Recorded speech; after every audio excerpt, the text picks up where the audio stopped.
லதா மண்டபத்தின் இருளடர்ந்த மாளிகைக்கு அருகில் சென்று மறைந்து நின்ற வந்தியத்தேவன் மந்திரவாதியும் நந்தினியும் என்ன பேசிக் கொள்கிறார்கள் என்பதை முதலில் காது கொடுத்து கேட்க முயன்றான். ஆனால் அவர்களுடைய பேச்சு ஒன்றும் வந்தியத்தேவன் காதில் விழவில்லை. அதை கேட்டு தெரிந்து கொள்வதில் அவ்வளவாக அவனுக்கு ஆர்வமும் இல்லை. நந்தினியுடன் பேசிக் கொண்டிருந்த போது தன் அறிவு தன்னை விட்டு அகன்று ஒருவித போதை உணர்ச்சி உண்டாகியிருந்தது என்பதை வந்தியத்தேவன் உணர்ந்தான். மறுபடியும் அவளை சந்திக்காமல் தப்பித்து போய்விட்டால் நல்லது. பழுவேட்டரையர்களிடம் அகப்பட்டுக் கொள்வதை காட்டிலும் இந்த இளையராணியிடம் அகப்பட்டுக் கொள்வதில் அபாயம் அதிகம் இருக்கிறது. போதாத குறைக்கு மந்திரவாதி ஒருவனுடைய கூட்டுறவும் வைத்திருக்கிறார்.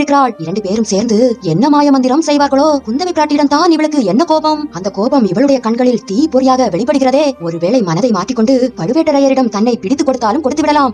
ஆகையால் மீண்டும் இவளை சந்திக்காமல் தப்பித்துக் கொண்டு போய்விட்டால் நல்லது என்று எண்ணிக்கொண்டே நாலாபுறமும் பார்க்க தொடங்கினான். இதோ இருளடைந்த மாளிகை இருக்கிறதே, இது ஏன் இருளடைந்திருக்கிறது? இதற்குள்ளே என்ன இருக்கும்? இதன் உள்ளே புகுந்தால் இதன் இன்னொரு வாசல் எங்கே கொண்டு போய்விடும்? இதற்குள் புகுந்து பார்த்து விடலாமா? இப்போது உபயோகப்படாவிட்டாலும் வேறொரு சமயத்துக்கு உபயோகப்படலாம். ஆனால் இதற்குள்ளே எப்படி செல்வது? எவ்வளவு பெரிய பிரமாண்டமான கதவு, இதற்கு எவ்வளவு பெரிய பூட்டு! அப்பப்பா, என்ன அழுத்தம், என்ன கெட்டி! இது என்ன? கதவுக்குள் ஒரு சிறிய கதவு போலிருக்கிறதே. வந்தியத்தேவன் கையை வைத்ததும் சிறிய கதவு திறந்து கொண்டது. அதிர்ஷ்டம் என்றால் இதுவல்லவா அதிர்ஷ்டம்? உள்ளே புகுந்து பார்க்க வேண்டியதுதான். பெரிய கதவுக்குள்ளே பார்த்தால் தெரியாதபடி பொருத்தியிருந்த சிறிய கதவை திறந்து கொண்டு வந்தியத்தேவன் இருளடைந்த மாளிகைக்குள் புகுந்தான். உள்ளே காலடி வைத்ததும் அவனுக்கு தோன்றிய முதல் எண்ணம், தான் அம்மாளிகைக்குள் புகுந்தது நந்தினிக்கு கூட தெரியக்கூடாது. ஆகையால் சிறிய கதவை மெதுவாக சாத்தினான். கதவை சாத்தியவுடன் உள்ளிருந்த இருள் பன்மடங்கு அதிகரித்து விட்டது. என்ன இது?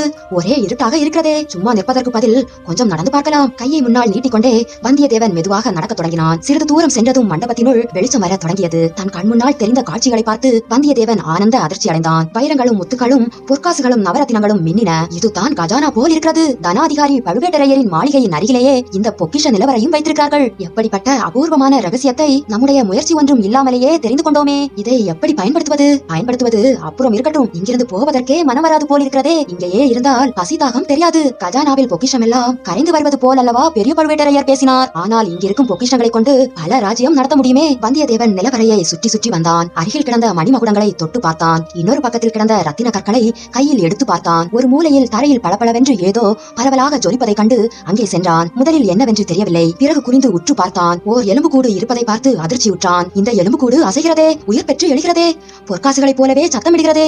நமக்கு ஏதோ செய்தி சொல்ல இருப்பதாக தோன்றுகிறதே. எலும்புக்கூட்டின் உள்ளே இருந்து ஒரு பெருச்சாளி ஓடியது. ஆனால் அது செய்தி சொல்கிறது உண்மைதான். ஓடிப்போ, இங்கே தாமதிக்காதே. நானும் உன்னை போல் உடல் படைத்த மனிதனாயிருந்தேன். இங்கு வந்து அகப்பட்டுக் கொண்டேன். இங்கேயே மாண்டு மடிந்தேன். இப்போது எலும்பு கூடாக கிடக்கிறேன். ஓடிப்போ என்று அது நம்மை எச்சரிக்கிறது. இங்கிருந்து உடனே தப்பி சென்றால் பிழைத்தோம். இல்லாவிட்டால் அதோ கதிதான். அந்த மனிதனுக்கு ஏற்பட்ட கதிதான். வந்தியத்தேவன் நிலவரையிலிருந்து வெளியேற எண்ணினான். ஆனால் வெளியேறும் வழிதான் தெரியவில்லை. வழியை தேடி அங்கும் இங்குமாக அலைந்து கொண்டிருந்தான். அப்படி அலையும் போது ஓரிடத்தில் சுவர் ஓரமாக ஒரு கும்பல் தங்க காசுகள் கிடப்பதை கண்டான். அந்த குவியலில் சிலந்தி வலை கட்டியிருப்பதாக தெரிந்தது. சிலந்தியின் வலை அவனது சிந்தனையை தூண்டியது. மண்ணாசை, பெண்ணாசை, பொன்னாசை, இந்த மூன்றுக்கும் தானே சிலந்தி வலையை ஒப்பிடுவார்கள். இந்த பொற்காசுகள் நமக்கு வேண்டாம். இவ்வாறு நினைத்துக் கொண்டிருக்கும் போது அந்த மண்டபத்தினுள் மனிதர்களின் காலடி சத்தம் கேட்டது. அச்சமயம் வந்தியத்தேவனுடைய கை கால்கள் நடு நடுங்கின. படிக்கட்டின் வழியாக 3 மனிதர்கள் வந்தனர். ஒருவன் கையில் தீவர்த்தி இருந்தது. இன்னொருவன் கையில் வேல் இருந்தது. நடுவில் வந்தவன் கையில் ஒன்றும் பிடித்திருக்கவில்லை. தீவர்த்தி வெளிச்சத்தில் அவர்கள் முகங்கள் நன்றாக தெரிந்ததும் வந்தியத்தேவனுடைய பயம் அடியோடு அகன்றது. பயத்தை காட்டிலும் பன்மடங்கு வியப்பு அதிகமானது. அவர்களில் முன்னால் வந்தவன் வந்தியத்தேவனுடைய உயிர் நண்பனாகிய கந்தன்மாறன். கந்தமாறனை கண்டதும் வந்தியத்தேவன், நாம் இங்கிருந்து தப்பிக்க நம் நண்பனிடம் உதவி கேட்கலாமா? இல்லை, அது சரிபட்டு வராது. அவன் எடுத்துக்கொண்ட உறுதிமொழிக்கு அவனே நம்மை கொல்ல வந்தாலும் வரலாம். ஒருவேளை நாம் அவனை கொல்ல நேரிட்டாலும் நேரிடலாம். அவர்களை பின்தொடர்ந்து சென்று முடிவில் ஏதாவது செய்து தப்பிக்க வேண்டியதுதான். கந்தமாறனுக்கு அடுத்து நடுவில் வந்தவரின் தோற்றம் ஓர் அதிசயமான பிரம்மையை வந்தியத்தேவனுக்கு உண்டாக்கியது. பழுவூர் இளையராணியாகிய நந்தினி தான் வருகிறாள் என்று தோன்றியது.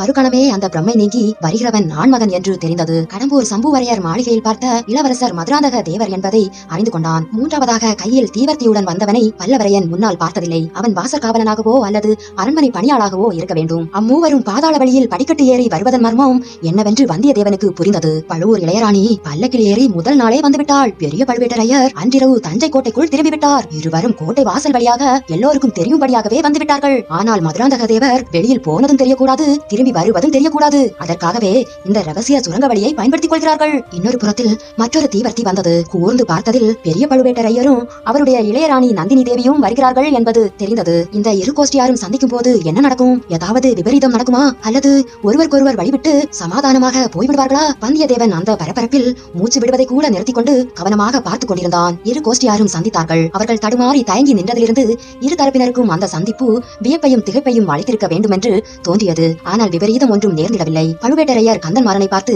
ஏதோ கேட்டார். அதற்கு கந்தன்மாறன் ஏதோ விடை சொன்னான். கேள்வியும் விடையும் என்னவென்பது வந்தியத்தேவனின் காதில் விழவில்லை. முடியவில்லை. பிறகு பழுவேட்டரையர் கையினால் சைகை செய்து சுரங்க வழியின் படிக்கட்டை சுட்டி காட்டினார். கந்தன்மாறன் அவரை பணிவுடன் வணங்கினான். வணங்கிவிட்டு படிக்கட்டில் இறங்கினான். அவனுக்கு பின் கையில் தீவர்த்தியுடன் வந்த காவலனை பார்த்து பழுவேட்டரையர் ஏதோ சைகை செய்தார். அவனும் மறுமொழி சொல்லாமல் ஒரு கையினால் வாயை பொத்திக் கொண்டு வணங்கினான். பிறகு கந்தமாறனை தொடர்ந்து படிக்கட்டில் இறங்கினான். இளையராணியும் பழுவேட்டரையரும் மதுராந்தகரை அழைத்துக் கொண்டு இடது பக்கம் சென்றார்கள். கந்தன்மாறனை பின்தொடர்ந்து அதிகமாகவும் நெருங்காமல் காலடி ஓசை கேட்காதபடி மெதுவாக நடந்தான் வந்தியத்தேவன். சுரங்கப்பாதையின் ஓரிடத்தில் பெரும் சுவர் தெரிந்தது. காவலன் தன் வலது கையில் இருந்த தீவர்த்தியை இடது கைக்கு மாற்றினான். வலது கையினால் சுவரின் ஓரிடத்தில் கை வைத்து திருகாணியை திருகுவது போல் திருகினான். சுவரில் மெல்லிய கோடு போல் ஒரு பிளவு தோன்றியது. அந்த பிளவு பெரிதாகி ஒரு ஆள் நுழையும்படியான பிளவாகியது. காவலரிடம் ஏதோ சொல்லிவிட்டு சுவரில் தோன்றிய பிளவில் கந்தன்மாறன் ஒரு காலை வைத்தான். ஒரு கால் இன்னும் சுரங்கப்பாதையிலேயே இருந்தது. இது என்ன? இந்த காவலன் என்ன செய்கிறான்? அறையில் செருகியிருந்த கத்தியை எடுக்கிறானே. கந்தன்மாறனுடைய முதுகில் ஓங்கி குத்திவிட்டானே. படு பாதகன். ஒருவனுக்கு பின்னால் இருந்து முதுகில் குத்தும்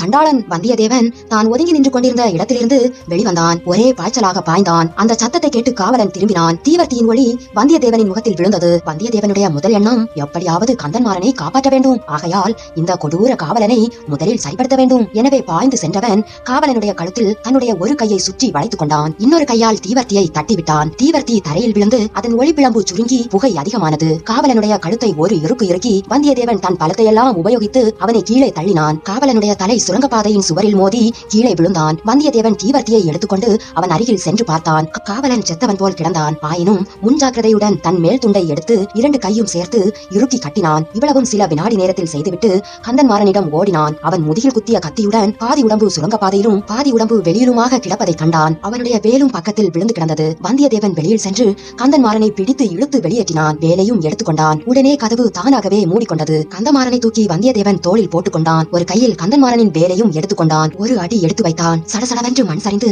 செங்குத்தாக கீழே விழும் உணர்ச்சி ஏற்பட்டது. சட்டென்று வேலை ஊன்றிக்கொண்டு பெரும் முயற்சி செய்து நின்றான். கீழே பார்த்தான். ஆற்று நீர் வேகமாக சுழிகளுடன் சென்று கொண்டிருந்தது. நல்ல வேளை. கரணம் தப்பினால் மரணம் என்ற கதி நேரிட்டிருக்கலாம். கடவுள் காப்பாற்றினார். அந்த கொடும் பாதக காவலன் அவனை நொந்து என்ன பயன்? எஜமான் கட்டளையைத்தானே அவன் நிறைவேற்றிருக்க வேண்டும். வாசற்படியில் முதுகில் குத்தி அப்படியே இந்த வெள்ளத்தில் தள்ளிவிட நினைத்திருக்க வேண்டும். நம்முடைய கால் இன்னும் சிறிது சறுக்கியிருந்தால் இரண்டு பேரும் இந்த ஆற்று வெள்ளத்தில் விழுந்திருக்க நேரிடும். நாம் ஒருவேளை தப்பி பிழைத்தாலும் கந்தன்மாறன் கதி அதோ கதிதான். தஞ்சை கோட்டை சுவரை ஓரிடத்தில் வடவாறு நெருங்கி செல்வதாக வந்தியத்தேவன் அறிந்திருந்தான். இது வடவாறாகத்தான் இருக்க வேண்டும். வந்தியத்தேவன் வேலை தண்ணீரில் விட்டு ஆழம் பார்த்தான். வேல் முழுவதும் தண்ணீருக்குள் மூழ்கியும் தரை தட்டுப்படவில்லை. ஆற்றின் ஓரமாக கால்கள் சறுக்கி விடாமல் கெட்டியாக அழுத்தி பாதங்களை வைத்து வந்தியத்தேவன் நடந்தான். கந்தன்மாறன் 2-3 தடவை முனகியது வந்தியத்தேவனுக்கு தைரியத்தையும் மன உறுதியையும் அளித்தது. இது என்ன? ஒரு மரம் ஆற்றில் விழுந்து கிடக்கிறதே. நல்ல உயரமான மரமாய் இருக்க வேண்டும். வெள்ளம் அதனுடைய வேரை பறித்து விட்டது போலிருக்கிறது. பாதி ஆறு வரையில் விழுந்து கிடக்கிறதே. அதில் ஏறி தட்டு தடுமாறி நடந்தான். வந்தியத்தேவன் மரத்திலிருந்து நதியில் இறங்கி சென்றான். ஆங்காங்கே பள்ளமேடுகளை சமாளித்துக் கொண்டு சென்றான். தோளில் கிடந்த கந்தன்மாறன்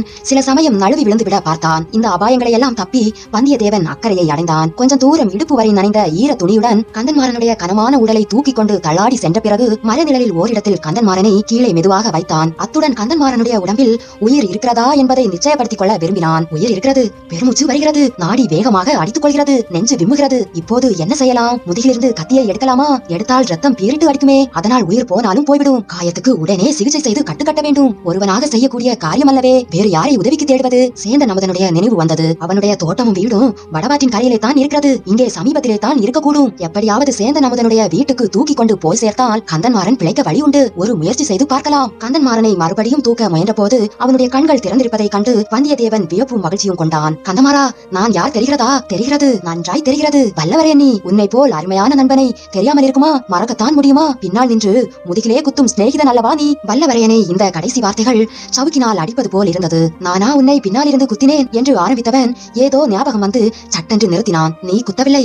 உன் கத்தி என் முதுகை தடவி கொடுத்தது. அடப்பாவி, உனக்காக அல்லவா இந்த சுரங்க வழியில் அவசரமாக கிளம்பினேன். பழுவேட்டரையருடைய ஆட்கள் உன்னை பிடிப்பதற்குள் நான் பிடிப்பதற்காக விரைந்தேன். உன்னை யாரும் எந்தவித உபத்திரவமும் செய்யாமல் தடுப்பதற்காக ஓடி வந்தேன். உன்னை தேடி பிடித்து சின்ன பழுவேட்டரையரின் கோட்டை காவல் படையில் சேர்த்து விடுவதாக சபதம் கூறிவிட்டு வந்தேன். இப்படி உனக்கு நன்மை செய்ய நினைத்த நண்பனுக்கு இவ்வாறு துரோகம் செய்து விட்டாயே. இதுதான் நட்புக்கு அழகா? நாம் ஒருவருக்கொருவர் உதவி செய்து கொள்ள வேண்டும் என்று எத்தனை தடவை கையடித்து சத்தியம் செய்து கொடுத்திருக்கிறோம். அவ்வளவையும் காற்றில் பறக்கும்படி விட்டு விட்டாயே. இந்த சோழ நாட்டு ராஜாங்கத்தில் நடக்க போகும் பெரிய மாறுதலை பற்றியும் உனக்கு சொல்லி எச்சரிக்கை எண்ணியிருந்தேனே.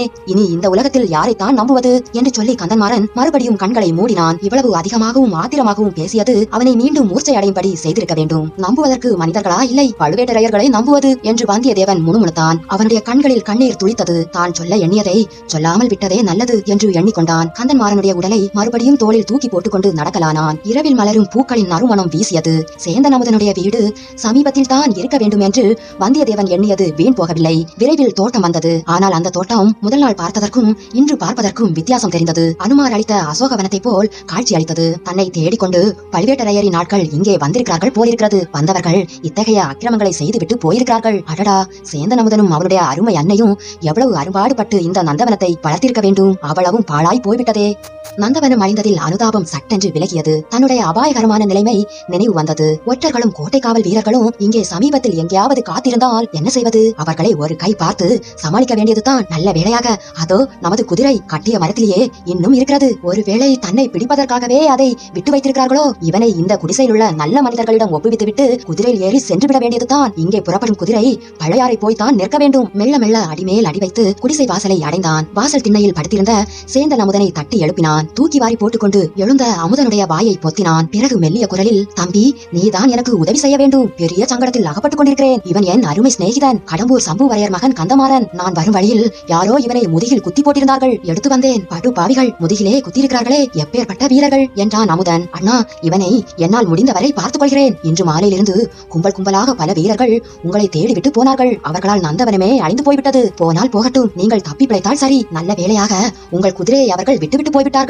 குதிரையில் ஏறி உடனே புறப்படுங்கள். அமுதா, அப்படித்தான் என் உத்தேசமும். ஆனால் இவன் உயிரை காப்பாற்ற ஏதேனும் செய்ய வேண்டும். அண்ணா, அதை பற்றி உங்களுக்கு கவலை வேண்டாம். என் தாயார் இம்மாதிரி விஷயங்களில் கை தேர்ந்தவள். காயங்களுக்கு சிகிச்சை செய்ய அவளுக்கு நன்றாய் தெரியும் என்று சொல்லி சேந்தன் அமுதன் குடிசையின் கதவை லேசாக தட்டு தட்டினான். உடனே கதவு திறந்தது. சேந்தன் அமுதனுடைய அன்னை வாசற்படியில் நின்றாள். கந்தன்மாறனை இருவருமாக தூக்கிக் கொண்டு உள்ளே கூடத்தில் போட்டார்கள். கைவிளக்கின் வெளிச்சத்தில் சேந்தன் அமுதன் தன் அன்னையுடன் சைகையால் பேசினான். அதை அவள் நன்கு அறிந்து கொண்டதாக தோன்றியது. கந்தன்மாறனை உற்று பார்த்தாள். முதுகில் செருகியிருந்த கத்தியை பார்த்துவிட்டு உள்ளே போய் சில பச்சிலை தலைகளையும் பழம் துணியையும் எடுத்துக்கொண்டு வந்தாள். இருவரையும் நிமிர்ந்து பார்த்தாள். கந்தன்மாறனை சேந்தன் அமுதன் இறுக்கி பிடித்துக் கொண்டான். முதுகில் இத்தனை நேரமாய் நீட்டிக் கொண்டிருந்த கத்தியை வல்லவரையன் பலம் கொண்டு இழுத்து வெளியேற்றினான். ரத்தம் குபீரென்று வெளியிட்டு பாய்ந்தது.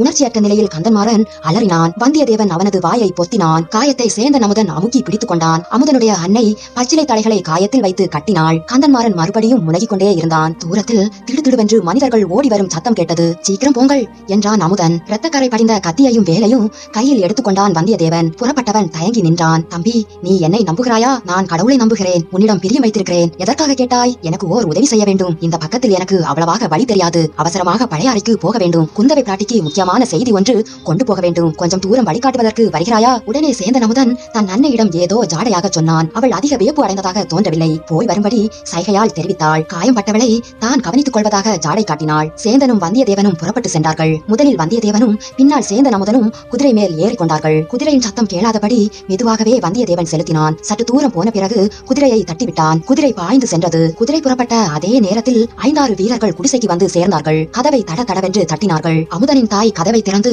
வாசற்படியில் நின்றாள். இங்கே என்னமோ கூச்சல் கேட்டதே, அது என்ன என்று சத்தமாக கேட்டான் ஒரு வீரன். அமுதனின் தாய் ஏதோ உளறி குளறினாள். அந்த பூக்கூடை பையன் எங்கே? இவள் வழிமறித்துக் கொண்டு நிற்கிறாளே. இந்த செவிட்டு ஊமையிடம் பேசி என்ன பயன்? உள்ளே போய் பார்க்கலாம். சேந்தன் அமுதனுடைய வீட்டில் வீரர்கள் புகுந்தார்கள். ஆள் இங்கே இருக்கிறான் என்று ஒருவன் கத்தினான். அகப்பட்டுக் கொண்டானா? ஓட போகிறான். பிடித்து கட்டி போடுங்கள் என்றான் இன்னொருவன். ஒரே இரத்த வெள்ளமாக இருக்கிறதே என்று ஒருவன் கூவினான். அமுதனின் தாய் கைவிளக்கை தூக்கி பிடித்து கீழே கிடந்தவனை சுட்டிக்காட்டி ஊமை பாஷையில் கத்தினாள். இவனை நன்றாய் பாருங்கள், அடையாளம் யாருக்காவது தெரியுமா என்று ஒரு வீரன் கேட்டான். அவனில்லை, வேற்று ஆள் போல் அல்லவா இருக்கிறான் என்றான் இன்னொரு வீரன். எப்படி இருந்தாலும் இவனை தூக்குங்கள், கொண்டு போகலாம். 4 பேர் சேர்ந்து கந்தன்மாறனை தூக்கினார்கள். அமுதனின் அன்னை இடைவிடாமல் ஊமை பாஷையில் அலறிக்கொண்டே இருந்தாள். அடே, குதிரை சத்தம் கேட்கிறதே. தூக்கிய கந்தன்மாறனை கீழே போட்டுவிட்டு எல்லோரும் ஓடினார்கள். அமுதனின் அன்னையின் அலறல் அவர்களை தொடர்ந்து கேட்டுக்கொண்டே இருந்தது. சேந்தன் அமுதனை அழைத்துக் கொண்டு பழையாறை நோக்கி வந்தியத்தேவன் வேகமாக சென்று கொண்டிருந்தான். வந்தியத்தேவனை கைது செய்வதற்காக பழுவேட்டரையரின் நாட்கள் துரத்தி கொண்டு வந்தார்கள். அமுதா, உனக்கு குதிரை ஏற்றம் தெரியும் அல்லவா? அண்ணா, எனக்கு அதெல்லாம் தெரியாது.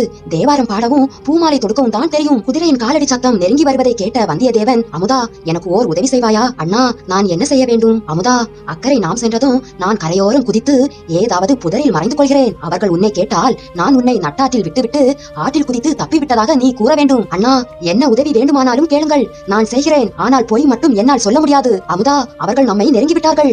ஆபத்துக்கு பொய் சொல்வது ஒன்றும் குற்றமில்லை. அண்ணா, ஒருபோதும் என்னால் பொய் சொல்ல முடியாது. அதற்குள் காவலர்கள் அருகில் வந்து விட்டார்கள்.